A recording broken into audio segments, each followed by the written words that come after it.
ആദ്യ സിനിമ കൊണ്ട് തന്നെ ഒരു എന്താണ് സ്റ്റേറ്റ് അവാർഡ് വാങ്ങിയിട്ട് വന്നിരിക്കുന്നത് ഇപ്പോൾ അല്ലേ? സ്റ്റേറ്റ് അവാർഡ് വാങ്ങി, പിന്നെ ഏറ്റവും കൂടുതൽ അപ്രിസിയേഷൻ കിട്ടി. ഇത്രയൊക്കെ കിട്ടുന്നത് വളരെ അപൂർവമാണ്. അങ്ങനെയുള്ള ഗോകുലിന് ജേണി ഓഫ് ജയരാജിലേക്ക് സ്വാഗതം. Thank you. എന്ത് തോന്നുന്നു ഈ സ്റ്റേറ്റ് അവാർഡുമായിട്ട് ഇങ്ങോട്ട് വന്നപ്പോൾ? സ്ട്രേറ്റ് അവേ വരില്ലേ? സ്ട്രേറ്റ് അവേ ആണ്. എന്താ ഭയങ്കര ഒരു പ്രൗഡ് മൊമെൻ്റാണ്. ഇപ്പം ഈ ആടുജീവിതം എന്നുള്ള വലിയൊരു ജേണി, ഒരു ഏഴ് വർഷമായിട്ടുള്ളൊരു ജേണി, ഇന്നെന്തോ ഒരു ഫുൾ സ്റ്റോപ്പ് ഇട്ട പോലൊരു ഫീലിംഗ് ഈ സ്റ്റേറ്റ് അവാർഡ് കിട്ടിയപ്പോഴാണ്. ആ സ്റ്റേറ്റ് അവാർഡ് കിട്ടിയപ്പോൾ ആടുജീവിതം എന്നുള്ള ജേണി അല്ലാതെ നാഷണൽ അവാർഡ് കിട്ടാനില്ലേ? അതുണ്ട്, സ്റ്റിൽ വെയിറ്റിംഗ്. എന്നാലും ഒരു നല്ലൊരു ഹാപ്പി നോട്ടിൽ എൻഡ് ചെയ്ത പോലെ നല്ലൊരു ഭയങ്കര അനുഭവമുള്ളൊരു, കുറേ അധികം അനുഭവങ്ങളും കുറേ അധികം നല്ല മൊമെൻറ്റ്സും കുറേ അധികം നല്ല പാഠങ്ങളും തന്നൊരു ജേണി, ഒരു നല്ലൊരു യാത്ര. പണ്ട് ബ്ലസ്സി സാറ് പറഞ്ഞ പോലെ ഇതൊരു കഷ്ടപ്പാട് നിറഞ്ഞ യാത്രയായിരിക്കും. ചിലപ്പം കടലിൽ കൂടെ പോകുന്ന പേമാരികളിലൂടെ പോകുന്നൊരു പോലത്തെ യാത്രയായിരിക്കും. ആടാം ഒലയാം, ചിലപ്പം കാറ്റ് വന്ന് പായ വരെ പൊട്ടിച്ചെതറാം, പക്ഷേ നമ്മൾ ഒരുമിച്ചുണ്ടാവും, കൂടെ ഉണ്ടാവും. ഇന്നലെ സ്റ്റേറ്റ് അവാർഡ് ചീഫ് മിനിസ്റ്ററുടെ കയ്യിൽ നിന്ന് ഇങ്ങനെ വാങ്ങുമ്പോൾ എന്താ ആദ്യം തോന്നിയത്? കുറേ ഈ നമ്മളൊരു കാര്യം കേട്ടിട്ടില്ലേ, നമ്മൾ മരിക്കാൻ പോകുന്ന സമയത്ത് നമ്മളെ ജീവിതത്തിലെ മുമ്പത്തെ നിമിഷങ്ങളൊക്കെ ഒരു ഫ്ലാഷ് പോലെ ഒരു സെക്കൻഡിൽ നമ്മളെ മൈൻഡിൽ കൂടെ ഓടുന്നൊക്കെ ഉള്ള അതുപോലുള്ളൊരു മൊമെൻ്റ് ആയിരുന്നു അത്. ആളുടെ അടുത്ത് പോയി ആ അവാർഡ് വാങ്ങുമ്പോൾ ആ ഒരു 6 വർഷത്തെ ആ ഒരു ജേണി ഉണ്ടല്ലോ, അതൊക്കെ ഒരു സെക്കൻഡ് കൊണ്ട് എൻ്റെ മൈൻഡിൽ കണ്ടിട്ട് ഭയങ്കര ഒരു സന്തോഷം. ആ ഒരു ചിരി നിങ്ങൾക്ക് എല്ലാവർക്കും ആ വീഡിയോയിൽ കാണാൻ പറ്റും. ഞാൻ ഇന്നലെ ശരിക്കും ഞാൻ അവിടെ എത്തി, ഞാൻ തിരിച്ച് സീറ്റിൽ വന്നിരിക്കുമ്പോൾ ഞാൻ ഈ അവാർഡ് എൻ്റെ കുട്ടിയൊക്കെ എടുക്കുന്ന പോലെ ഒരു ഫീലിൽ ഞാൻ ഇങ്ങനെ എടുത്തിട്ടൊരു നോട്ടം നോക്കി. അതിലെനിക്ക് ഭയങ്കര ഒരു എന്താ പറയുക, നമുക്ക് മനസ്സിൽ ഹാർട്ട് ഫെൽറ്റ് എന്ന് പറഞ്ഞൊരു മൊമെൻ്റ് ഉണ്ടാവില്ലേ, അങ്ങനെ ഒരു മൊമെൻ്റ് തോന്നി. ഭയങ്കര ഈ സന്തോഷം കൊണ്ട് കണ്ണെന്ന് അറിയുന്ന ഒരു സംഭവമായിരുന്നു. ഇത് ഇമാജിൻ ചെയ്തിരുന്നു നേരത്തെ? ഒരിക്കലും ഇല്ല. ഓക്കെ, ബ്ലസ്സി സാറ് പറഞ്ഞിട്ടൊക്കെ ഉണ്ടായിരുന്നു ആ ഷൂട്ടിൻ്റെ സമയത്ത്, എനിക്കൊരു സ്പെഷ്യൽ ജൂറി ഉറപ്പ്, തമാശയായിട്ടൊക്കെ ഇങ്ങനെ പറഞ്ഞിട്ടുണ്ടെങ്കിലും ഞാനതങ്ങനെ കാര്യമായിട്ടൊന്നും എടുത്തിട്ടുണ്ടായിരുന്നില്ല. കാരണം ആദ്യത്തെ സിനിമ തന്നെ ഇങ്ങനെ വല്ലാതെ അങ്ങ് ആഗ്രഹിക്കാതല്ലോ, അപ്പോൾ ആഗ്രഹിച്ചിട്ടില്ലായിരുന്നു. പക്ഷെ കിട്ടിയപ്പോൾ ഒരുപാട് സന്തോഷം, ഒരുപാട് എന്താ പറയുക, ഇനിയും ഒരുപാട് എന്തൊക്കെയോ ചെയ്യാനുണ്ട് എന്നുള്ളൊരു കോൺഫിഡൻസ് ബൂസ്റ്റാണ്. പൂജാരിയായ അച്ഛൻ്റെ കൂടെ സഹയാത്രികനായിട്ട് തുടങ്ങി, ഇപ്പോൾ സഹനടനായിട്ട് അവാർഡ് കിട്ടുമ്പോൾ എന്താ തോന്നുന്നത്? ഡിഫറൻസ് അച്ഛൻ്റെ കൂടെയും സഹനടനായിട്ട് അവാർഡ് കിട്ടുമ്പോഴും ഞാൻ ഇപ്പോഴും സെയിം തന്നെയാണ്. ഞാനിപ്പോഴും ആ ഗോകുൽ തന്നെ, അച്ഛൻ്റെ അപ്പൂട്ടനും ഇപ്പോൾ ആളുകളുടെ ഹക്കീമും എല്ലാം ആയിട്ട് അതേപോലുള്ളൊരു പേഴ്സണായിട്ട് തന്നെ നിൽക്കുകയാണ്. എപ്പോഴും അച്ഛൻ്റെ അതുപോലുള്ളൊരു ഹമ്പിളായിട്ടുള്ള ജേണി എപ്പോഴും ഉണ്ടാവട്ടെ എന്നുള്ളതാണ് എനിക്ക് ആഗ്രഹം. ഈ സിനിമ ഇറങ്ങുന്നതിൻ്റെ തലേന്നും പിറ്റേന്നും, അല്ലെങ്കിൽ ഇറങ്ങിയ ദിവസം ഇറങ്ങിക്കഴിഞ്ഞതിനുള്ള ടോട്ടൽ ലൈഫിലുള്ള മാറ്റം ഉണ്ടല്ലോ. അതായത് ഒരു ആക്ടറായിട്ട് ജനം തിരിച്ചറിഞ്ഞു, അതിന് മുൻപ് അറിയില്ല. അപ്പോൾ അറിയാം, ബന്ധുക്കൾക്കൊക്കെ അറിയാവും, ബാക്കി ആർക്കും അറിയില്ല. പെട്ടെന്നൊരു ദിവസം കൊണ്ട് സെലിബ്രിറ്റി ആകാണ് ആ സ്റ്റാറ്റസ്. അത് എന്തൊക്കെ മാറ്റങ്ങളാണ് ഉണ്ടാക്കിയിട്ടുള്ളത്? അത് ഇതിന് അതിൻ്റേതായിട്ടുള്ള ഗുണങ്ങളും ദോഷങ്ങളും ഉണ്ടെന്ന് വിശ്വസിക്കുന്ന ഒരാളാണ്. കാരണം എനിക്ക് എൻ്റെ ഒരു പ്രൈവറ്റ് ലൈഫ് ഭയങ്കര ഇഷ്ടമുള്ള ഒരാളാണ്. കാരണം ഞാൻ ഒരുപാട് യാത്ര ചെയ്യുന്ന ആളാണ്. അപ്പോൾ അതുപോലെ തന്നെ KSRTC ബസ്സുകളിലും ട്രെയിനുകളിലും ഒരുപാട് ഇതുപോലെ ഹിച്ച് ഹൈക്കിംഗ് ഒക്കെ നടത്തിയിട്ടുണ്ട് ഞാൻ ഇതിന് മുന്നേ. ഇത് നടന്ന് ലിഫ്റ്റൊക്കെ ചോദിച്ച് ഇങ്ങനെ ഒരുപാട് യാത്രകളൊക്കെ ചെയ്തിട്ടുണ്ട്. അപ്പോൾ ഇനി കേരളത്തിൽ ഞാനിപ്പോൾ ഇങ്ങനെ യാത്രയൊക്കെ ചെയ്യുമ്പോൾ ഒരുപാട് ആളുകൾ എന്നെ റെക്കഗ്നൈസ് ചെയ്യുന്നുണ്ട്. അത് ഭയങ്കര സന്തോഷം തരുന്നുണ്ട്. അതേപോലെ തന്നെ ഇനി അതുപോലെ ഇപ്പോൾ പഴയ പോലെ KSRTCയിൽ തൂങ്ങി പിടിച്ച് പോകാനുള്ളൊരു ആ ഒരു സെറ്റപ്പിലേക്ക് ഇനി പോകാൻ പറ്റുമോ എന്നുള്ളൊരു ചോദ്യം കൂടിയുണ്ട്. അപ്പോൾ ഇങ്ങനെ പിന്നെ എനിക്ക് ഏറ്റവും കൂടുതൽ സന്തോഷം തോന്നിയൊരു കാര്യം എന്താണെന്ന് വെച്ചാൽ ഒരുപാട് അമ്മമാർ വീട്ടിലെ അമ്മമാരൊക്കെ എന്നെ വന്ന് കെട്ടിപ്പിടിക്കും എപ്പോൾ കണ്ടാലും. അത് ആ ഒരു കഥാപാത്രത്തിനോടുള്ളൊരു സ്നേഹമാണ്. ആ ഒരു കഥാപാത്രത്തിനോട് അവർ ഫീൽ ചെയ്തൊരു ഇമോഷൻ എൻ്റെ അടുത്ത്, നീ മരിച്ചിട്ടില്ലല്ലേ, ഇപ്പോഴും ജീവനോടെ ഉണ്ടല്ലേ എന്ന് ചോദിക്കുമ്പോൾ കിട്ടുന്നൊരു സന്തോഷം ഉണ്ടല്ലോ. നമ്മളെ കെട്ടിപ്പിടിക്കും, ഉമ്മ വെക്കും. അപ്പോൾ ആ ഒരു സ്നേഹം, അങ്ങനെ ഓഡിയൻസിൻ്റെ, നമ്മുടെ എല്ലാവരും പ്രേക്ഷകരുടെ, മലയാളികളുടെ സ്നേഹം വളരെയധികം ഉൾക്കൊള്ളാൻ പറ്റിയിട്ടുണ്ട് ഈ ഒരു വർഷത്തെ കാലഘട്ടം. ആ മരിക്കുന്ന മോമെൻ്റുള്ള ആ എക്സ്പ്രഷൻ, അല്ലെങ്കിൽ ആ മണ്ണ് വാരി തിന്നുന്ന, അല്ലെങ്കിൽ മരുഭൂമിയിൽ ഇങ്ങനെ ആ ഒരു മോമെൻറ്റ്, അതെങ്ങനെ പെർഫോം ചെയ്യും ഇത്ര മനോഹരമായിട്ട്? പറഞ്ഞു തന്നോ? അത് ബ്ലസ് കാണിച്ചു തന്നോ? ഇല്ല, ബ്ലസ്സി സാർ അത് ആ സീൻ എടുക്കുന്നതിന് മുന്നേ അന്ന് രാവിലെ ഒരു 6:30 ഒക്കെ ആകുമ്പോൾ എല്ലാവരും സെറ്റിലെത്തി.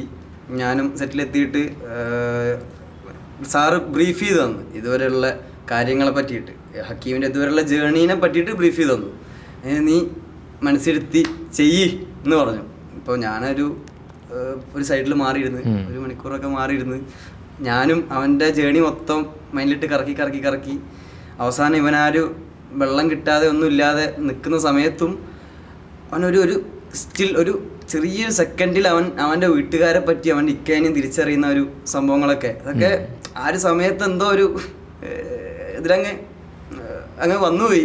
ശരിക്കും ഒരു ഭ്രാന്തമായ അല്ലേ, വെള്ളത്തിന് വേണ്ടിയുള്ളൊരു ദാഹം, മണ്ണുമാരി. പിന്നെ ഓൾറെഡി ആ സമയത്ത് നമ്മൾ ഡയറ്റൊക്കെ എടുത്തതുകൊണ്ട് ഓൾറെഡി നമുക്ക് ആ വിശപ്പും ദാഹവും അവിടെ ഓൾറെഡി സ്റ്റിൽ ഉണ്ട്. അപ്പോൾ അതിനൊന്ന് എൻഹാൻസ് ചെയ്യുക. പിന്നെ അതുപോലെ തന്നെ ഒരുപാട് മാൻഡേറ്റ്സ് ഞാൻ അതിന് മുന്നേ റിസർച്ച് ചെയ്തപ്പോൾ ഇതുപോലെ ഒരു എക്സ്റ്റസി നമ്മുടെ കയ്യിൽ നിന്ന് നമ്മുടെ മൈൻഡ് തെറിച്ചു പോകുന്ന ഒരു അവസ്ഥയിൽ ആളുകൾ പല്ല് കടിക്കുന്നതും അങ്ങനെയുള്ള കുതിരവട്ടത്തൊക്കെ പോയ സമയത്ത്, വർക്കിനൊക്കെ പോയ സമയത്ത് അങ്ങനെയുള്ള ഒരുപാട് എക്സ്പ്രഷൻസൊക്കെ ഞാൻ അവരുടെ മുഖത്ത് കണ്ടിട്ടുണ്ടായിരുന്നു. പിന്നെ ഈ അപസ്മാരം വരുന്നത് കേട്ടിട്ടുണ്ട് ഈ ഒരു സമയത്ത് 3 ദിവസമൊക്കെ വെള്ളം കുടിക്കാതൊക്കെ വന്നു കഴിഞ്ഞാൽ.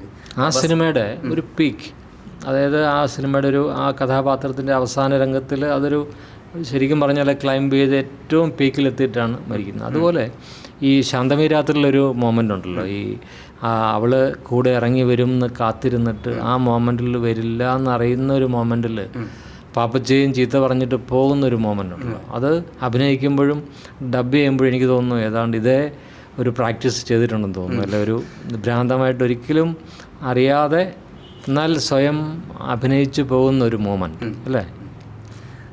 ഇപ്പോൾ സാറിനെന്ന് അറിയാലോ, നമ്മളന്ന് ഷൂട്ട് ചെയ്യുന്ന സമയത്ത് അന്ന് എനിക്ക് 2 ദിവസം മുന്നേ പനി വന്ന സാറിന് ഓർമ്മയുണ്ടോ?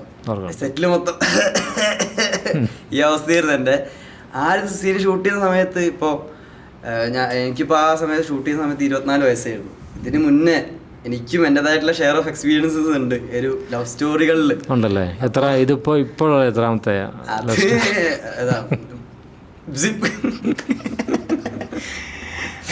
ആദ്യ പ്രണയം എപ്പോഴായിരുന്നു? ആദ്യ പ്രണയം 4ാം ക്ലാസ് പഠിക്കുമ്പോഴായിരുന്നു. 4ാം ക്ലാസ്സിൽ അന്ന് അല്ലു അർജുൻ ഫാനായിരുന്നു. ആര്യ ഹാപ്പി ബി ഹാപ്പി ഇറങ്ങിയ ഒരു ഹാങ് ഓവറിൽ ക്ലാസ്സിലെ ഒരു അതിസുന്ദരിയായ ഒരു പെൺകുട്ടിയെ ഇഷ്ടമാണെന്ന് പറഞ്ഞു. നമ്മളെ ഒരു ഇന്നസെൻ്റ് ആയിട്ടുള്ളൊരു ചൈൽഡിഷ് ആയിട്ടുള്ളൊരു പ്രണയം ഉണ്ടാവുമല്ലോ. അങ്ങനെ അത് ഞാൻ അങ്ങോട്ട് വൺ സൈഡ് ലവ് എഴുതും കേട്ടോ. അങ്ങോട്ട് പറഞ്ഞത് അവളും ചെറിയ കുട്ടിയാണല്ലോ, ഞാനും ചെറിയ കുട്ടിയാണ്. അവളിത് കേട്ടപ്പോൾ ഇത് എന്താ അത് എന്നുള്ളൊരു സിറ്റുവേഷനായിരുന്നു. അങ്ങനെ അത് പോയി. പിന്നെ ഓരോ എത്ര കാലം ഉണ്ടായിരുന്നു ആ ഒരു വൺ സൈഡ്? അത് വൺ സൈഡ് ഒരു 3-4 വർഷം ഉണ്ടായി. 8ാം ക്ലാസ് വരെ 8-9 ക്ലാസ് വരെ. എന്നിട്ടും വൺ സൈഡ് അറിയാം, മറ്റേ സൈഡ് ഒന്നും അറിഞ്ഞിട്ടില്ല. അല്ല, പിന്നെ ഒരു 7ാം ക്ലാസ് ഒക്കെ ആവുമ്പോൾ ചെറിയ ഹിന്റ് കിട്ടാൻ തുടങ്ങി. ഒന്ന് സെറ്റാവാന്നുള്ളൊരു ഹിന്റ് കിട്ടാൻ തുടങ്ങി. പിന്നെ അവള് സ്കൂൾ മാറി, ഞാനും സ്കൂൾ മാറി. അത് മതി. അതിലൂടെ പിന്നെ ഓർത്തുമില്ല. പിന്നെ ഞങ്ങൾ 2 വഴിക്കായി പോയി. പിന്നെ ഇപ്പൊ ഞങ്ങള് ബെസ്റ്റ് ഫ്രണ്ട്സ് ആണ്. അവർ പിന്നീട് ഡിസ്കസ് ചെയ്തിട്ടുണ്ട് ഈ കാര്യം, അങ്ങനെ ഉണ്ടായിരുന്നു എന്ന് എനിക്ക് തോന്നിയിരുന്നു എന്നൊക്കെ പറഞ്ഞോ? പിന്നെ എനിക്കൊരു 8th 9th പഠിക്കുമ്പോൾ അവള് ഇതുപോലെ ലെറ്റർ തന്നിട്ടുണ്ട്. ലവ് ലെറ്റർ എന്ന് പറഞ്ഞപ്പോഴേ നമ്മൾ ശാന്തമീ രാത്രിയിൽ ആ ലവ് ലെറ്റർ എന്നുള്ളൊരു കോൺസെപ്റ്റ് ഉണ്ടല്ലോ പഴയ കാലത്ത്. കാരണം 70കളിലുള്ള പ്രണയത്തിൻ്റെ ആ ഒരു കമ്മ്യൂണിക്കേഷൻ അത് മാത്രമേ ഉള്ളൂ. ലെറ്റർ വഴി കടലമിഠായിയൊക്കെ പൊതിഞ്ഞ് കത്തിൽ ലെറ്റർ കൊടുക്കുന്ന. ഇപ്പം അത് ഓർമ്മ വന്നോ ആ സീൻ അഭിനയിക്കുമ്പോൾ? അതെ, എനിക്ക് ആര് കിട്ടിയ ലെറ്റർ ഉണ്ടല്ലോ അതിൽ അവള്, കാരണം ഈ നമ്മൾ പറയുന്ന പോലെ നമുക്ക് ഈ കുറേ കാര്യങ്ങൾ പറയാൻ പറ്റിയില്ലെങ്കിലും ചിലപ്പോൾ എഴുത്തിലൂടെ കുറേ കാര്യങ്ങൾ നമുക്ക് എക്സ്പ്രസ് ചെയ്യാൻ പറ്റുന്നു എനിക്ക് തോന്നുന്നുണ്ട്. കാരണം നമ്മൾ ഉള്ളു തുറന്ന് ചിലപ്പോൾ ചില ആളുകൾ എഴുതും, എന്തൊക്കെയാണ് പറയാനുള്ളത് അതൊക്കെ പറയും. അങ്ങനെ ഒരു എക്സ്പീരിയൻസ് ആയിരുന്നു എനിക്ക് ആ ഒരു കത്ത് കിട്ടിയപ്പോൾ എനിക്ക് കിട്ടിയത്. അവളുടെ കുറേ സ്നേഹം എനിക്ക് തന്നു അവൾ. ആ സിനിമയിലാണോ റിയൽ ലൈഫിലാണോ? റിയൽ ലൈഫിലും കിട്ടി. അതുപോലെ തന്നെ ഇപ്പോൾ നമ്മുടെ സ്ക്രിപ്റ്റിൽ സാറ് എഴുതി വെച്ച ആ ലെറ്റർ ഇപ്പോൾ അതിൽ ഉണ്ട് അവരുടെ ആ ഒരു പ്രേമത്തിൻ്റെ ഇൻറ്റൻസിറ്റി അവളുടെ കണ്ണിൽ നോക്കിയിട്ട് അല്ലേ? അതുപോലെ കണ്ണിലൊക്കെ നോക്കുമായിരുന്നോ? പിന്നെ കണ്ണിൽ നോക്കാതെ എന്ത് പ്രണയം. ഇന്ന് പുതിയ കാലത്ത് അങ്ങനെ ഉണ്ടോ? പുതിയ കാലത്തും ഉണ്ട്. അത് അതിൻ്റെ രീതി മാറിയെന്നേ ഉള്ളൂ എനിക്ക് തോന്നുന്നു. ഇപ്പോഴുള്ള പ്രണയത്തിൻ്റെ രീതി എങ്ങനെയാണ്? ഇപ്പോഴുള്ള പ്രണയത്തിൻ്റെ രീതി അത് അവർ കൂടുതൽ പണ്ട് എനിക്ക് തോന്നുന്നത് പെൺകുട്ടികൾക്കൊക്കെ അല്ല, ഞാൻ ഗോകുലിൻ്റെ ചോദിച്ചത്. എനിക്കിപ്പോ പ്രണയില്ലല്ലോ. അത് സിബാണ്. അത് സിബ്ബാണ്. 7 മാസം മുൻപൊരു പുതിയ പ്രണയം തുടങ്ങിയെന്ന് ഞാൻ അറിഞ്ഞു. സത്യമാണോ? അതൊക്കെ ഒരു കിംവദന്തികളാണ്. സിനിമ ഇറങ്ങിയതിനു ശേഷം ആൾക്കാർ വെറുതെ പറഞ്ഞു വരുത്തുന്നതാണത്. എന്തായാലും ആ കണ്ണ് കണ്ട എനിക്കറിയാം എവിടെയോ പ്രണയം തുടിക്കുന്നുണ്ട്. പ്രണയത്തിൻ്റെ ആ ഒരു പ്രണയത്തെക്കുറിച്ച് സംസാരിക്കുമ്പോൾ തന്നെ ആ കണ്ണിൽ അറിയാൻ പറ്റും. അത് നമുക്ക് എല്ലാവർക്കും ഉണ്ടാവല്ലോ അങ്ങനെ ഒരാള്. എപ്പോഴും ആലോചിക്കുമ്പോൾ കണ്ണിൽ പ്രണയം വരുന്ന ഒരാൾ എന്തായാലും എല്ലാ മനുഷ്യന്മാർക്കും ഉണ്ടാവുമെന്ന് വിശ്വസിക്കുന്ന ഒരാളാണ് ഞാൻ. അപ്പോൾ അതുപോലെ പ്രണയങ്ങൾ എനിക്കും ഉണ്ടായിട്ടുണ്ട്. ഈ പാട്ടുകൾ കേൾക്കുമ്പോൾ നമ്മൾ പ്രണയിക്കുന്നവരെ ഓർമ്മിക്കുകയോ അല്ലെങ്കിൽ അവർക്ക് ഇഷ്ടപ്പെട്ട പാട്ട് അല്ലെങ്കിൽ അങ്ങനെയൊക്കെയുള്ള ഇതിപ്പോഴും ഈ കാലത്തും ആ കമ്മ്യൂണിക്കേഷൻ ഉണ്ടോ? പിന്നെ അപ്പോൾ എന്നെ സംബന്ധിച്ച് ഞാൻ കണ്ട ഒട്ടുമിക്ക ആൾക്കാർക്കും എൻ്റെ ജനറേഷനിലെ ഞങ്ങൾ ഓരോ പാട്ടുകളും ഞങ്ങൾക്ക് ഓരോ അങ്ങനെയുണ്ട്. നമ്മൾ ചില പാട്ടുകൾ കേൾക്കുമ്പോൾ ചില വ്യക്തികളെ നമുക്ക് ഓർമ്മ വരും. കാരണം അവരുടെ കൂടെ നമ്മൾ ഒരുമിച്ച് ആ പാട്ടുകൾ കേട്ടിട്ടുണ്ടാവും. അത്രേ ഉള്ളൂ. അല്ലെങ്കിൽ അവരുടെ കൂടെ അവരെ ഡിസ്ക്രൈബ് ചെയ്യുന്ന രീതി ഉണ്ടല്ലോ, ലിറിക്സിൽ അവരെ എക്സ്പ്ലെയിൻ ചെയ്യുന്ന പാട്ടുകളിലൂടെയൊക്കെ അത്. അപ്പോൾ ഓരോ പാട്ടുകളിൽ ഓരോ വ്യക്തികളെ ഓർക്കുന്ന തരത്തിലുള്ള പ്രണയം ഉണ്ടായിട്ടുണ്ട് അല്ലേ? അങ്ങനെയല്ല, അവരുടെ ഓരോ ചേഷ്ടകളും അവരുടെ ഓരോ കളികളും അവരുടെ കൂടെയുള്ള ഓരോരോ മൊമെന്റ്സും. അത് ഇപ്പോൾ ഒരുപാട് പ്രണയ ഗാനങ്ങൾ നമ്മുടെ മലയാളത്തിൽ ഉണ്ടായിട്ടുണ്ട്. അതിലൊക്കെ കുറേയധികം ബ്രില്യൻ്റ് ആയിട്ടുള്ള ആക്ടേഴ്സ് അതിൽ ഒരുപാട് നന്നായിട്ട് ആക്ട് ചെയ്തിട്ടുണ്ട്. അതൊക്കെയായിരുന്നു നമ്മുടെ ടെക്സ്റ്റ് ബുക്കുകൾ എന്ന് തോന്നുന്നു. നമ്മുടെ ടീനേജ് കാലഘട്ടങ്ങളിൽ സിനിമകളിൽ കാണുന്ന പ്രണയമാണല്ലോ നമ്മളെ ഇൻഫ്ലുവൻസ്. ഈ സിനിമയിൽ ശാന്തമേ രാത്രിയിൽ ഏറ്റവും റൊമാൻറ്റിക് ആയിട്ട് അഭിനയിച്ചിട്ടുണ്ട്. കാരണം പ്രേം നസീറിൻ്റെ ഒക്കെ ഒരു കാലം 70കളിൽ അതെങ്ങനെ അത്ര പറ്റുമെന്ന് ഞാൻ അത്ഭുതത്തോടെ നോക്കിയിരുന്നു. അത് സാറിൻ്റെ ആരൊക്കെ കളിയാക്കിയെന്ന് തോന്നുന്നു അല്ലേ? നസീർ സാറിനെ പ്രേം നസീർ ആണ് നസീർ സാറാണ് എന്നൊക്കെ പറഞ്ഞിട്ട് സാറല്ലേ അന്ന് പറഞ്ഞിട്ടുണ്ടായിരുന്നു. സാറ് പിന്നെ ഞാൻ പോകുന്നതിന് മുന്നേ നിന്നെ ഞാൻ പ്രണയിക്കാൻ പഠിപ്പിക്കുന്നു പറഞ്ഞിട്ട്. പക്ഷെ എനിക്ക് അധികം സ്ട്രെയിൻ എടുക്കേണ്ടി വന്നില്ല. നീ പെട്ടെന്ന് ആ സ്ലോട്ട് വീണു. മേ ബി ചിലപ്പോൾ ഈ പറഞ്ഞ പോലെ മുൻകാല പരിചയം അതായിരിക്കും, എക്സ്പീരിയൻസ് കൊണ്ടായിരിക്കാം. നല്ല ജസ്റ്റേഴ്സ് നല്ല പാട്ടുകൾ. ഇപ്പോൾ നമ്മളെ മാറുകഴി എന്നുള്ള പാട്ട് കാണുമ്പോൾ അറിയാം ആ ഒരു കാലം. ആ നമ്മുടെ മൂന്നാറിലെ തൂക്കുപാലത്തിലൂടെ നിങ്ങളുടെ ജസ്റ്റേഴ്സൊക്കെ ഉണ്ടല്ലോ, പ്രണയിക്കുന്ന മൊമെൻറ്റ്സൊക്കെ ശരിക്കും ആ കാലം ശരിക്കും അറിയാവുന്നവർക്ക് മാത്രമേ ഉള്ളൂ അങ്ങനെ പെർഫോം ചെയ്യാൻ പറ്റുള്ളൂ. അതൊരു ഭയങ്കര രസമായിട്ടുണ്ട്. പിന്നീട് അവൻ മത്സരിച്ച് നക്ഷത്രം ഉണ്ടാകുന്നുണ്ടല്ലോ, കാമുകിയുടെ വീട്ടുകാരും നിങ്ങളും തമ്മിൽ അല്ലേ? ആ മത്സരവും അതിൻ്റെ നക്ഷത്രത്തിൻ്റെ താഴെ നിൽക്കുന്ന ചന്ദ്രൻ അല്ലേ? എന്താ പറയുക, ഒരു എനിക്ക് ഇന്നേ വരെ എക്സ്പീരിയൻസ് ചെയ്യാത്ത കുറേയധികം മൊമെൻറ്റ്സ് പ്രണയിക്കുമ്പോൾ ഇങ്ങനെയൊക്കെ ഉണ്ടാവാം, ഇങ്ങനെയൊക്കെ സംഭവിക്കാം, ഇങ്ങനെയൊക്കെ പലരും ഒരു കാലത്ത് പ്രണയിച്ചിട്ടുണ്ടായിരുന്നു എന്നുള്ളൊരു അനുഭവം എനിക്ക് തന്ന ഒരു സിനിമയാണ്. പുലികളിക്ക് പുലിവേഷം കെട്ടി കാമുകിയെ കാണാൻ ചെല്ലുന്നത്. അതെ, ക്രിസ്മസിന് സാന്താക്ലോസിന്റെ വേഷം കെട്ടിയിട്ട് അങ്ങനെയൊക്കെ ഇത്രയൊക്കെ റിസ്ക് എടുത്തിട്ട് പണ്ട് ശരിക്കും ആൾക്കാർ അധികം ആൾക്കാർ ഇങ്ങനെ റിസ്ക് എടുത്തിട്ട് പണ്ട് പ്രണയിച്ചിട്ടുണ്ടാവും. ഇപ്പോഴും റിസ്ക് ഉണ്ട്. റിസ്ക് കുറച്ച് കുറവാണെന്നേ ഉള്ളൂ. കാരണം ഇന്നത്തെ കാലത്ത് നമുക്ക് എന്തായാലും പണ്ടത്തേനേക്കാളും കൂടുതൽ പെൺകുട്ടികൾക്ക് കുറച്ച് ആ ഒരു സെൽഫായിട്ട് ജീവിക്കാനുള്ളൊരു. ഇപ്പോൾ പെൺകുട്ടികൾ തുറന്നു പറയും അങ്ങനെ റിസ്ക് ഉണ്ട്. അത് പാരൻസിനാണല്ലോ റിസ്ക്. ഓക്കെ, ഞാൻ വേറൊരു ഓഫ് ബീറ്റ് ക്വസ്റ്റ്യൻ ആണ്. അതായത് ഈ ഡെസേർട്ടിൽ ഇത്രയും കഷ്ടപ്പെട്ടൊക്കെ വർക്ക് അവിടെ ആക്ട് ചെയ്തുകൊണ്ടിരിക്കുമ്പോൾ തൊട്ടടുത്ത് നിൽക്കുന്ന പൃഥ്വിരാജാണ്. പൃഥ്വിരാജ് ഒരു ആക്ടറായിട്ട് മാത്രമല്ല, പൃഥ്വിരാജ് ഒരു ഡയറക്ടറും കൂടിയാണ് അല്ലേ? അങ്ങനെ ഒരു തോന്നൽ അവിടെ ഉണ്ടായിട്ടുണ്ടോ ആ സമയത്ത്? Actually Rajuvettan was so brilliant that അത് രാജുവേട്ടനാണെന്ന് തോന്നാത്ത രീതിയിൽ ആ സമയത്ത് അഭിനയിച്ചു എന്നുള്ളതാണ്. നമുക്ക് അങ്ങനെ ഒരാളാണെന്ന് തോന്നിയാലല്ലേ ഇത് ആക്ടറാണോ ഡയറക്ടറാണോ നമുക്ക് തോന്നുള്ളൂ. ആള് ആ ഒരു താടി മുടി മൊത്തം മേക്കപ്പ് ഇട്ടിട്ട് ആളുടെ ഒരു പ്രത്യേക മാനറിസംസ് ആള് നജീബ്ക്ക് വേണ്ടിയിട്ട് കൊടുത്തിട്ടുണ്ടായിരുന്നു. അത് ചെയ്യുമ്പോൾ നമുക്ക് തോന്നണ്ടേ അത് രാജുവേട്ടനാണെന്നുള്ളത്. ശരിക്കും പറഞ്ഞാൽ അത് തോന്നില്ല. അപ്പം അതുകൊണ്ട് തന്നെ തിരിച്ച് ആളുടെ ഓപ്പോസിറ്റ് നിന്ന് അഭിനയിക്കുമ്പോൾ ഞങ്ങൾ കണ്ടുമുട്ടുന്ന സീനൊക്കെ അഭിനയിക്കുന്ന സമയത്ത് ഞങ്ങൾ ശരിക്കും കരഞ്ഞിട്ടുണ്ട്. ഒന്നും ഗ്ലിസറിന് ഒന്നിനൊന്നും ആവശ്യം വന്നിട്ടില്ല. ഞങ്ങൾ നേരെ ഭയങ്കരമായിട്ട് കരയുക ചെയ്തത്. അപ്പോൾ അങ്ങനെ ഒരു എന്തെങ്കിലും പഠിച്ചോ അദ്ദേഹത്തിൻ്റെ ഈ ഒരു കമ്മിറ്റ്മെൻറ്റ് അല്ലെങ്കിൽ ആക്ടിങ്ങിൽ അദ്ദേഹം ചെയ്യുന്ന എഫേർട്ട് അല്ലെങ്കിൽ സാക്രിഫൈസ് ഇതൊക്കെ കണ്ടിട്ട് എന്തെങ്കിലുമൊക്കെ നമ്മൾ ഇൻസ്പയർ ചെയ്തോ? പിന്നെ ആള് ചെയ്ത കുറേ ആളും ഇതുപോലെ ഭയങ്കര ട്രാൻസ്ഫോർമേഷൻ നടത്തിയിട്ട് ആളൊരു സൈഡിൽ നിന്ന് ഇത്രയും ഓൾറെഡി എസ്റ്റാബ്ലിഷ്ഡ് ആയിട്ടുള്ള ഒരുപാട് നേട്ടങ്ങൾ കൈവരിച്ചിട്ടുള്ള ഓൾറെഡി 2 സ്റ്റേറ്റ് അവാർഡ് ഓൾറെഡി കയ്യിലുള്ള ആള് ഇത്രയും കഷ്ടപ്പെടുകയാണ് ഒരു സിനിമയ്ക്ക് വേണ്ടിയിട്ട്. ഇനി ഒന്ന് പ്രൂവ് ചെയ്യാൻ ഇല്ല, ഓൾറെഡി ഞാനൊരു നല്ല നടനാണെന്ന് പ്രൂവ് ചെയ്തിട്ടുണ്ട്. അപ്പോൾ ആള് ഒരു സിനിമയ്ക്ക് വേണ്ടി ഇത്ര കഷ്ടപ്പെടുന്നത് കാണുമ്പോൾ അത് നമ്മളെപ്പോലെ വരുന്ന തുടക്കക്കാരന് നമുക്ക് തരുന്നൊരു ബൂസ്റ്റ് ഉണ്ടല്ലോ. എന്തെങ്കിലും ടിപ്സ് അല്ലെങ്കിൽ ഉപദേശങ്ങൾ അദ്ദേഹം തന്നിരുന്നോ ആ സമയത്ത്? നമ്മളിപ്പോൾ അഭിനയിക്കുന്ന സമയത്ത് സ്വാഭാവികമായിട്ടും ആദ്യമായിട്ട് നിൽക്കുന്ന ഈ ക്യാമറയുടെ ടെക്നിക്കാലിറ്റീസ് ഉണ്ടല്ലോ. ഒരു ആക്ടർ എന്നുള്ള രീതിയിൽ ആദ്യം തിയേറ്റർ ആയിരുന്നല്ലോ, ഞാൻ നാടകങ്ങളായിട്ട് തിയേറ്ററായിട്ടായിരുന്നു ചെയ്യുന്നത്. അപ്പോൾ ക്യാമറയ്ക്ക് വേണ്ടി അഭിനയിക്കുന്ന കുറേ സംഭവങ്ങൾ, ക്യാമറ ഫേസ് ചെയ്ത് ക്യാമറയ്ക്ക് ഫേസ് കൊടുത്ത് അങ്ങനെ ചില സമയങ്ങൾ നമ്മളങ്ങനെ ചെയ്യണം. പിന്നെ അതിൻ്റെ ചില നിമിഷങ്ങളിൽ ഇങ്ങനെയൊക്കെ ഒന്ന് ചെയ്തു നോക്കിയാൽ നന്നായിരിക്കും എന്നുള്ളൊരു അങ്ങനെയൊക്കെയുള്ള ടിപ്സൊക്കെ രാജുവേട്ടന്. ഇപ്പോൾ ഞങ്ങൾ ആ സീനിന് മുന്നേ ഞങ്ങൾ ഡിസ്കസ് ചെയ്യും, ഏതെങ്കിലും സീനാണെങ്കിൽ നമുക്ക് അങ്ങനെ ചെയ്യാന്നുള്ള രീതിയിൽ. അപ്പോൾ ഓക്കെ, ഞങ്ങൾ അങ്ങോട്ട് നമ്മളെന്തെങ്കിലും ടിപ്സ് ഉണ്ടെങ്കിൽ അങ്ങോട്ട് പറയും, ഞാൻ എൻ്റെ ടിപ്സ് അങ്ങോട്ട് പറയും, രാജുവേട്ടൻ്റെ ടിപ്സ് ഇങ്ങോട്ട് വരും. അപ്പോൾ അങ്ങനെ ഇത് നമ്മൾ ആ സീനിനെ എങ്ങനെയാണ് കൂടുതൽ ഭംഗിയാക്കുക എന്നുള്ളതാണ് രാജുവേട്ടൻ നോക്കുന്നത്. അല്ലാതെ ഒരു വലിപ്പച്ചെറുപ്പം എന്നുള്ളൊരു സംഗതി അവിടെ ഇല്ല. രാജുവേട്ടൻ പറയാറുണ്ട്, നമ്മളെല്ലാവരും ചെയ്യുന്ന ഒരു ജോലിയാണ്, എല്ലാവരും ചെയ്യുന്ന ഒരു സിനിമയ്ക്ക് വേണ്ടിയിട്ടാണ്. എപ്പോഴെങ്കിലും ഒരു പൃഥ്വിരാജ് എന്ന ഡയറക്ടറെ ആ രീതിയിൽ അദ്ദേഹത്തെ കണ്ടിട്ടുണ്ടോ ലൊക്കേഷനിൽ വെച്ചോ, അല്ലെങ്കിൽ ആ രീതിയിൽ എപ്പോഴെങ്കിലും സംസാരിക്കുകയോ ചെയ്തിട്ടുണ്ടോ?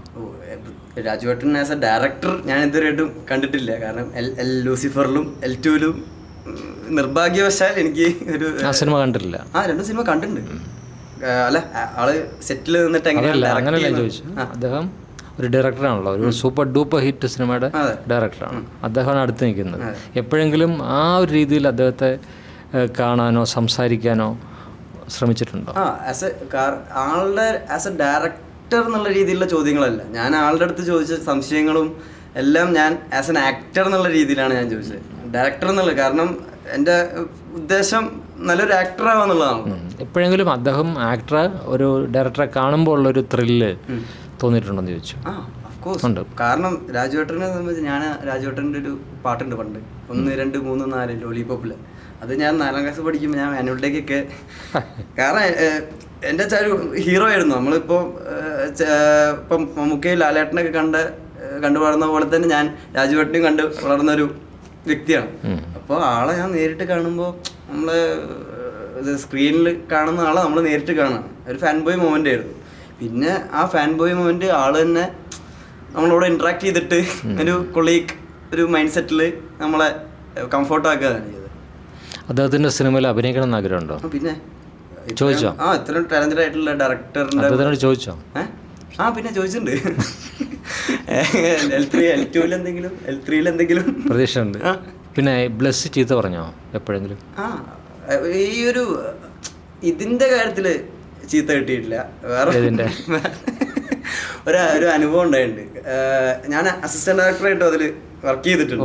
ആടുജീവിതത്തിൽ സാറിന്റെ അസിസ്റ്റന്റ് ആയിട്ട് ക്ലാപ്പടി റിപ്പോർട്ട് എടുത്തു സംഭവങ്ങളൊക്കെ ആയിട്ട്. അതിന് ചീത്ത കിട്ടുകയാണ്. അതിന്റെ സമയത്ത് ഞാനാ സാറിന്റെ ബാഗ് നോക്കുന്നത്. ഇപ്പോൾ ഒരു സമയത്ത് ഈവനിങ് എനിക്കൊന്ന് റൂം പോകാൻ ആവശ്യമുള്ളതുകൊണ്ട് ഞാൻ ബാഗ് അവിടെയുള്ള നമ്മുടെ ഇർഫാനൊക്കെ ഉണ്ട്, ആളുടെ അടുത്ത് കൊടുത്തിട്ട് ഞാൻ ബാഗ് എടുത്തിട്ട് പോയി. തിരിച്ചു വന്നപ്പോൾ ബാഗ് കാണാനില്ല. ബാഗിലായിരുന്നു റൂമിൻ്റെ കീ, സാറിൻ്റെ ഫോണ്, സാറിൻ്റെ സ്ക്രിപ്റ്റ് എല്ലാം ആ ബാഗിലായിരുന്നു. അപ്പോൾ ചീത്തയൊന്നും പറഞ്ഞില്ല, പക്ഷേ അറിയാം എന്താ പറയുക. ഞാൻ പിന്നെ സാറിൻ്റെ അടുത്ത് പോയി സോറിയൊക്കെ പറഞ്ഞു. പിന്നെ കുഴപ്പമില്ല. എന്തൊക്കെയാണ് ബ്ലസ്സിൽ നിന്ന് പഠിച്ചത്? ബ്ലസ്സി സാറിൻ്റെ ഒരു പെർസിയവേറൻസ് എന്ന് പറഞ്ഞ സംഭവം ഉണ്ടല്ലോ. ഇത് ഒരു 10-15 കൊല്ലമായിട്ട് ഒരു തൻ്റെ ഡ്രീം എങ്ങനെയെങ്കിലും താൻ എൻവിഷൻ ചെയ്ത പോലെ, താൻ മനസ്സിൽ കണ്ട പോലെ അത് അതേപോലെ ഒരു കോംപ്രമൈസും ഇല്ലാതെ ചെയ്യുന്ന ആ ഒരു ക്വാളിറ്റി ഉണ്ടല്ലോ. അത് ഇത്രയും കാലം കൺസിസ്റ്റൻ്റ് ആയിട്ട് ചെയ്യുക എന്നുള്ളതും അത് എനിക്ക് തോന്നുന്നു എല്ലാവർക്കും കൊണ്ട് ചെയ്യാൻ പറ്റിയൊരു കാര്യം അല്ല എന്നുള്ളത്. ആ ഒരു ക്വാളിറ്റി എനിക്കും വേണമെന്ന് ഭയങ്കര ആഗ്രഹമുള്ളൊരു ക്വാളിറ്റിയാണ്. പിന്നെ ബ്ലസ്സിലൂടെ വർക്ക് ചെയ്യാൻ പോകുന്നുണ്ടോ ഇനി ഏതെങ്കിലും സിനിമ? സാർ ഇപ്പം പുതിയ സിനിമകളൊക്കെ സാർ എന്തായാലും ഒരു സമയമെടുത്ത് സിനിമ ചെയ്യുന്ന ഒരാളാണല്ലോ. അപ്പം സാറിൻ്റെ അടുത്ത സിനിമയിൽ വിളിക്കുന്നതാണ് എൻ്റെ വിശ്വാസം. ചോദിച്ചിട്ടുണ്ടോ? പിന്നെ അതും സാറിൻ്റെ അടുത്ത സിനിമയിൽ വിളിക്കുന്നതാണ് എൻ്റെ വിശ്വാസം. ചോദിച്ചിട്ടുണ്ട്.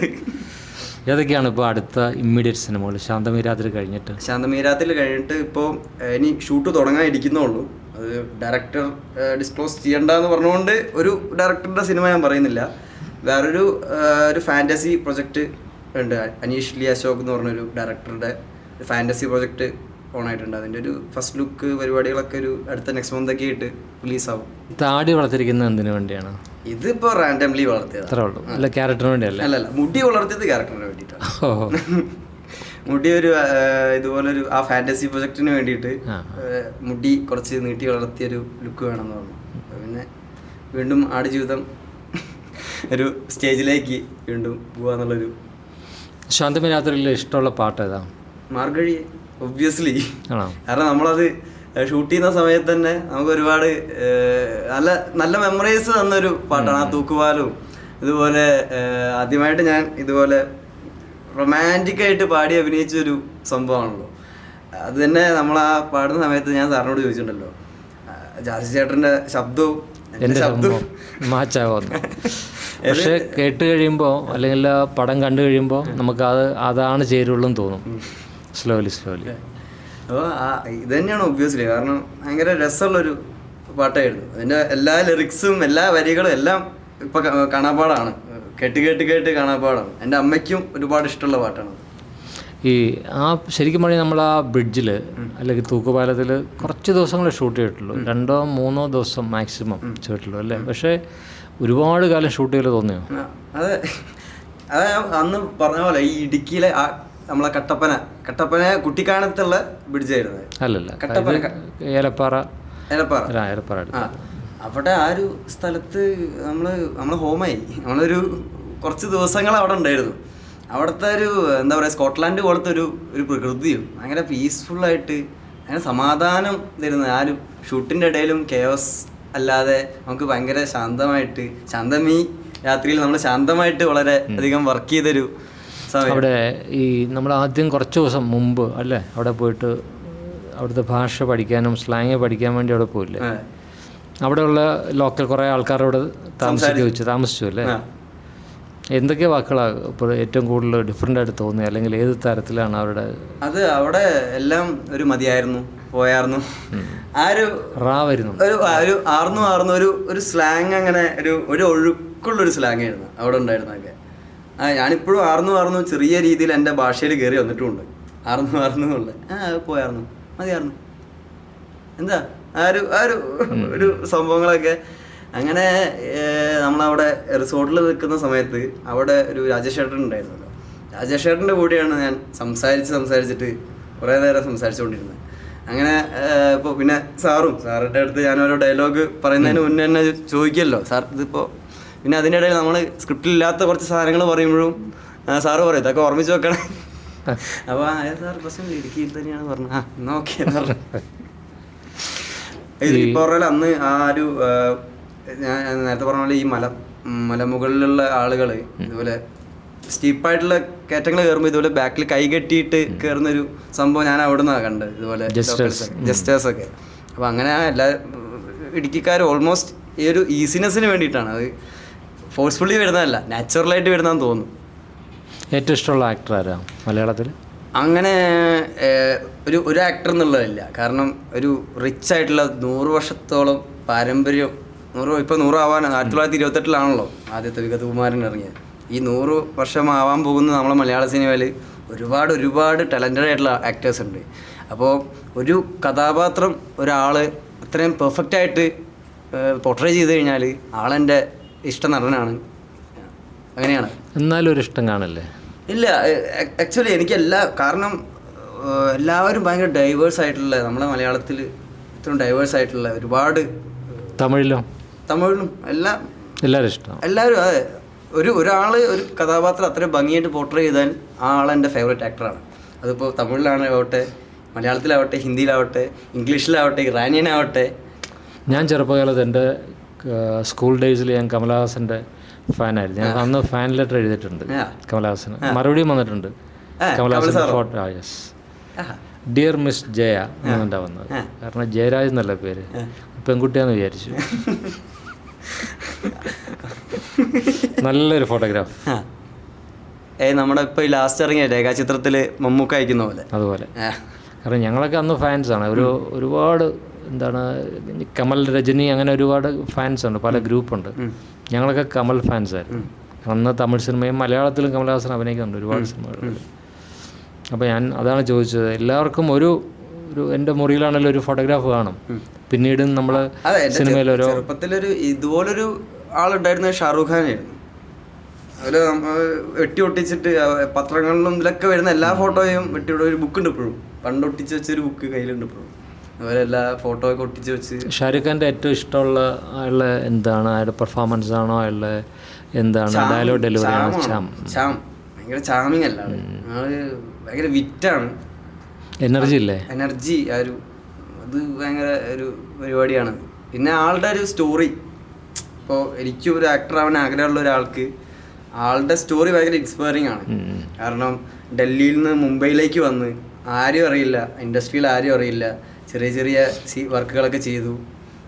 ഇതുപോലെ ആദ്യം ആള് വർക്കുകൾ ചെയ്തുകൊണ്ടിരുന്നത് ഭക്ഷണം കഴിക്കാൻ വേണ്ടി മാത്രമായിരുന്നു. എൻ്റെ ഹങ്കർ മാറ്റാൻ വേണ്ടിയിട്ട്, എൻ്റെ വിശപ്പ് മാറ്റാൻ വേണ്ടിയിട്ട് മാത്രമേ. ബയോഗ്രഫി വായിക്കാറുണ്ടോ ആക്ടേഴ്സിൻ്റെ ഒക്കെ? ആക്ടേഴ്സിൻ്റെ ഇങ്ങനെ കഥകളൊക്കെ ഓരോന്ന് ഇങ്ങനെ നമുക്ക് ഇൻസ്പയറിംഗ് ആണെന്ന് തോന്നുന്നത്. അതിൽ ഏറ്റവും ഇൻസ്പയറിംഗ് ആരുടെയാണ്? ഷാറൂഖ് ഖാൻ.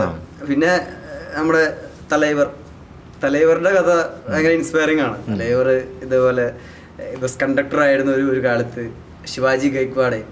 ആള് എന്നിട്ട് ഇവിടുന്ന് ഫിലിം ഇൻസ്റ്റിറ്റ്യൂട്ടിൽ പഠിക്കാൻ പോയതും അവിടുന്ന് ഇങ്ങനെ ആള് ആ സിഗരറ്റ് ഫ്ലിപ്പ് ചെയ്യുന്ന സംഭവങ്ങളൊക്കെ കുറെ ആള് സ്റ്റൈൽ അത് ആള് ഡെവലപ്പ് ചെയ്തെടുത്തതും അതൊക്കെ ഒരു. അന്ന് അദ്ദേഹം പഠിക്കുന്ന കാലത്ത് സൗത്ത് ഇന്ത്യൻ ഫിലിം ചേംബറിൻ്റെ ഇൻസ്റ്റിറ്റ്യൂട്ടിൽ അദ്ദേഹം രജനീകാന്ത്, ചിരഞ്ജീവി, ശ്രീനിവാസൻ, മണിയമ്പിള്ള രാജു, ജോസ്, ദ്വീപ് എന്നുള്ള സിനിമയിൽ അഭിനയിച്ച ജോസ്, ഇവരെല്ലാം ഒന്നിച്ചൊരു ബാച്ചായിരുന്നു. ഇത് ഞാൻ ഈ കഥ ഞാൻ കേട്ടിട്ടുണ്ട്. കഥയല്ല, സത്യമാണത്. അതൊരു ചിരഞ്ജീവികാരും. അതിൽ ആദ്യം ചാൻസ് കിട്ടിയത് ജോസിനാണ്. ദ്വീപിൽ ഹീറോ ആയിട്ട് ആ കോഴ്സ് കഴിയുന്നതിന് മുമ്പ് ജോസിന് ചാൻസ് കിട്ടി. ജോസ് ഇവരൊക്കെ ആ സ്വയോടെ നോക്കി നിന്നിട്ടുണ്ട്. അന്ന് രജനീകാന്ത് ഒരു സിഗരറ്റ് രണ്ടായിട്ട് മുറിച്ച് വലിക്കുന്ന കാലമാണ്. കാരണം അത്രയും ദാരിദ്ര്യമാണല്ലോ. പിന്നീടാണ് ലോകത്ത് തന്നെ മാറ്റം. കാരണം ഇത്രയും വലിയ സൂപ്പർ സ്റ്റാർസ് ഒരു ഇൻസ്റ്റിറ്റ്യൂട്ടിൽ നിന്ന്. ചിരഞ്ജീവി എക്കാലത്തും സൂപ്പർ സ്റ്റാർ, രജനീകാന്ത് ഇന്നും സൂപ്പർ സ്റ്റാർ, ശ്രീനിവാസനും ഇപ്പോഴും സൂപ്പർ സ്റ്റാർ തന്നെയാണ് അല്ലേ? മേഖലകളിൽ കൈകടത്തി കഴിവ് തെളിയിച്ച് കൽപ്പനായ ഒരു സൂപ്പർ സ്റ്റാറാണ്. അപ്പോൾ അതൊരു ഭയങ്കര ഫീലാണ്. നമ്മളിപ്പം ഓരോ ആക്ടർ, ഇപ്പോൾ ഞാൻ പഠിക്കുന്ന കാലത്ത് എൻ്റെ മുറിയിലൊക്കെ ഇങ്ങനെ നിറയെ ഫോട്ടോഗ്രാഫ്സ് കാണും. അല്ലെങ്കിൽ ഈ എവിടുന്നെങ്കിലും കട്ട് ചെയ്തെടുത്തിട്ടുള്ള. അന്ന് പടങ്ങൾ കിട്ടാൻ പാടല്ലേ, ബുദ്ധിമുട്ടല്ലേ. അപ്പോൾ ഇവരുടെയൊക്കെ പടമൊക്കെ ഒട്ടിച്ച് വെച്ച്. ഈ നോട്ട് ബുക്കിലൊക്കെ പടം അന്നുണ്ടോ? പിന്നെ നോട്ട് ബുക്കിന്റെ പുറത്തുള്ള പടം അത് പ്രിന്റ് ചെയ്തൊക്കെ പിന്നീട് വന്നതാണ്. ആദ്യകാലത്ത് നമുക്ക് ബുക്ക് പൊതിയും, പുതിയ ബുക്ക് വാങ്ങിയിട്ട് നമ്മൾ നല്ല പേപ്പർ കൊണ്ട് പൊതിയും. അന്ന് ബ്രൗൺ പേപ്പർ വാങ്ങാനുള്ള കാശൊന്നുമില്ല.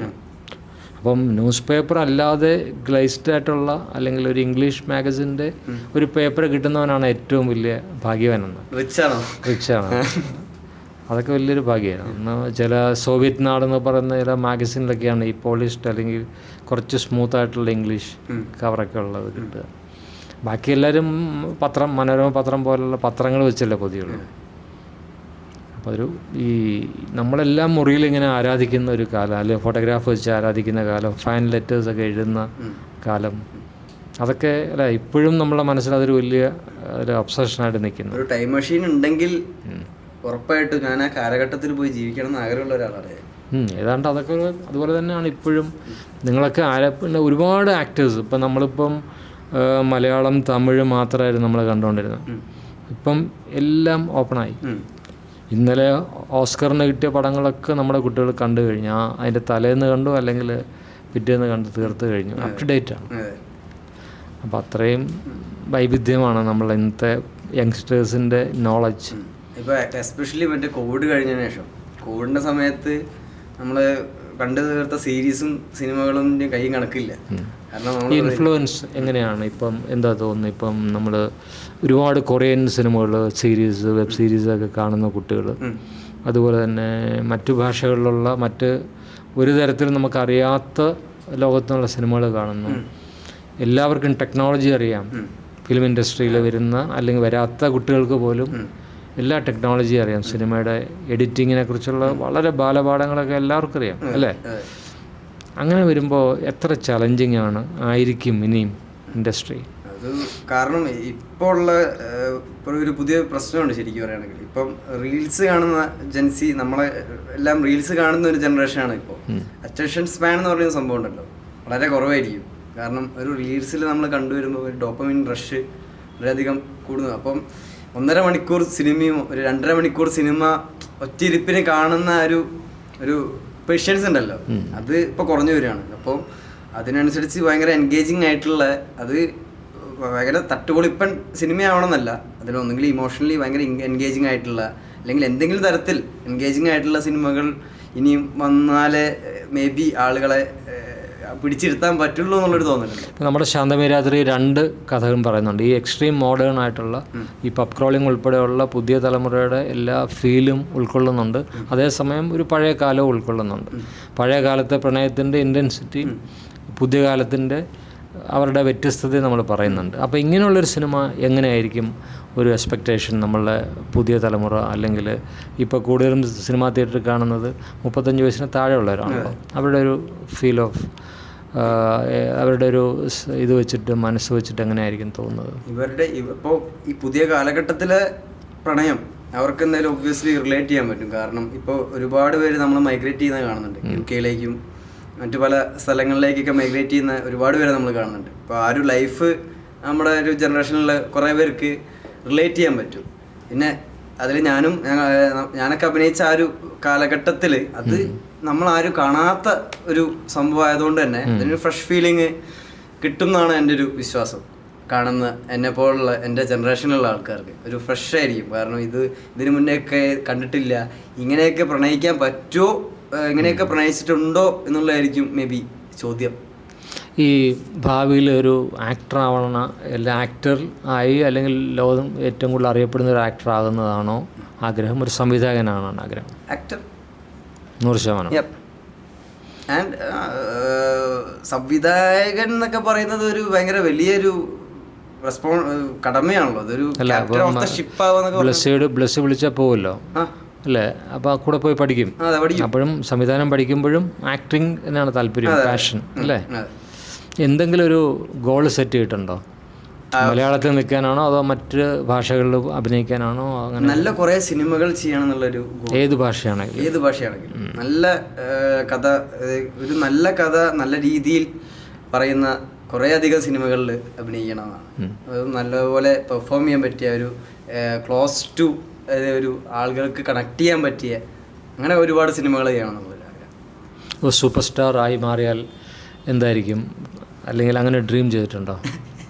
സൂപ്പർ സ്റ്റാർ എന്നുള്ളതിനേക്കാളും ഉപരി നല്ലൊരു ആളുകൾ ഒരു നല്ലൊരു നടൻ എന്നുള്ള രീതിയിൽ തന്നെ ഇന്റർവ്യൂവിന് വേണ്ടി മാത്രം അങ്ങനെ സ്റ്റാറിനേക്കാളും ഒരു സ്വപ്നമില്ല. അങ്ങനെ സ്റ്റാറിനേക്കാളും ഉപരി നല്ലൊരു നടനാവാന്നുള്ളതായിരിക്കും. അങ്ങനെ സ്വപ്നം കാണുന്നത് തെറ്റുണ്ടോ? തെറ്റില്ല. ഇപ്പം നമ്മൾ രജനീകാന്തിൻ്റെ കാര്യം പറഞ്ഞു. അദ്ദേഹം ഒരു ബസ് കണ്ടക്ടർ ആയിരുന്ന സമയത്തും അദ്ദേഹം ഇമാജിൻ ചെയ്തിരുന്നു ഞാനൊരു സ്റ്റാർ ആവും അല്ലേ? എല്ലാ പരിമിതികളും ദാരിദ്ര്യം ഉള്ളപ്പോഴും പുള്ളി ഗോൾ സെറ്റ് ചെയ്തിരുന്നു, ഞാനൊരു സ്റ്റാർ ആവും അല്ലേ? പുള്ളിയുടെ എല്ലാ സ്റ്റൈലും, അത് ഇല്ലായ്മകളിൽ നിന്നുണ്ടായ എല്ലാ സ്റ്റൈലും പുള്ളി അത് സൂക്ഷിച്ചു വെച്ച് സ്റ്റാറായി ഇന്നും തുടരുന്നു. അപ്പോൾ സ്റ്റാർ എന്നുള്ള ആഗ്രഹം സെറ്റ് ചെയ്ത് നല്ലതല്ലേ? നല്ലതാണ്. അപ്പോൾ ഇപ്പോൾ ഒരു നല്ല നടൻ എന്നുള്ള രീതിയിൽ ഞാൻ സെറ്റ് ചെയ്ത് വെച്ചാൽ ഐ തിങ്ക് അത് ഓട്ടോമാറ്റിക്കലി ഒരു സ്റ്റാർഡമിലേക്ക് മാറാൻ സാധ്യത ഉണ്ടല്ലോ. ഇപ്പോൾ നല്ലൊരു നടനായിക്കാനും മേ ബി നല്ലൊരു സ്റ്റാറും ആവാം. അപ്പോൾ സൂപ്പർ സ്റ്റാർ ആഗ്രഹമുണ്ട്, നല്ലൊരു നടനാവാൻ ആഗ്രഹമുണ്ട്. കൂടെ വരുന്നതൊക്കെ സ്വീകരിക്കും. ഓക്കെ. ഇത് എൻ്റെ ജീവിതത്തിൽ ഞാൻ ആദ്യ ദിവസമാണ് ഇന്ന് പോഡ്കാസ്റ്റിങ് തുടങ്ങി. ആദ്യം ജാസിയെ ഇൻ്റർവ്യൂ ചെയ്തു, അത് കഴിഞ്ഞ് ഗൂഗിളിനാണ്. അപ്പം എനിക്ക് ഇത് പുതിയ അനുഭവമാണ്, കാരണം ഞാൻ ചെയ്തിട്ടില്ല ആദ്യമായിട്ട്. അപ്പോൾ അതിനകത്ത് എന്തൊക്കെ തെറ്റുകളുണ്ടെങ്കിലും പക്ഷേ എനിക്ക് ജെനുവിനാണെന്ന് ആഗ്രഹമുണ്ട് എപ്പോഴും അല്ലേ? നമ്മൾ സംസാരിക്കുന്ന രീതിയിൽ നിങ്ങൾ കൂടുതൽ സംസാരിക്കുകയും ഞാൻ കുറച്ച് സംസാരിക്കുകയും ചെയ്യണമെന്ന് ആഗ്രഹമുണ്ട്. അറിയാതെ നമ്മൾ പറഞ്ഞു പോകും, നമുക്കറിയില്ലല്ലോ. സാറിന്റെ കഥകൾ എന്തായാലും ഉണ്ട്. അതാണ് ജേണി ഓഫ് ജയര എന്ന് പേരിടാൻ കാരണം തന്നെ ഈ സിനിമ അല്ലാതെ ജീവിതത്തിലെ അനുഭവങ്ങളുണ്ട്. കാരണം ഒരു 40 വർഷത്തോളം സിനിമയുടെ അനുഭവം, അതിന് മുൻപുള്ള ഒട്ടനവധി അനുഭവം. അപ്പോൾ ഈ അനുഭവങ്ങൾ ഒരുപക്ഷെ നമ്മളെ കൂടുതൽ കണ്ടീഷൻഡാക്കുകയും അതോടൊപ്പം തന്നെ നമുക്ക് പുതിയ തലമുറയ്ക്ക് എല്ലാം വളരെയധികം സിനിമയായിട്ട് റിലേറ്റ് ചെയ്യാൻ ആഗ്രഹമുള്ളവരാണ് യങ്സ്റ്റേഴ്സ്. സിനിമയുടെ ടിപ്സ് അല്ലെങ്കിൽ സിനിമയിൽ എങ്ങനെ ആയിത്തീരാം എന്നൊക്കെയുള്ള നമുക്ക് പറ്റുന്നതൊക്കെ പറഞ്ഞു കൊടുക്കാമെന്നാണ് ഞാൻ ആഗ്രഹിക്കുന്നത്. എന്തായാലും thanks a lot for this moment. വീണ്ടും നമുക്ക് വരാം. ഞാൻ പറഞ്ഞ ഞാൻ ആഗ്രഹിക്കുന്ന പോലെ ഗോകുലല്ല, ഞാൻ ആഗ്രഹിക്കുന്ന പോലെ ഗോകുൽ ഒരു സൂപ്പർ സ്റ്റാർ ആയതിനു ശേഷം നമുക്ക് വീണ്ടും കാണാം. ഞാനും ആഗ്രഹിക്കുന്നു.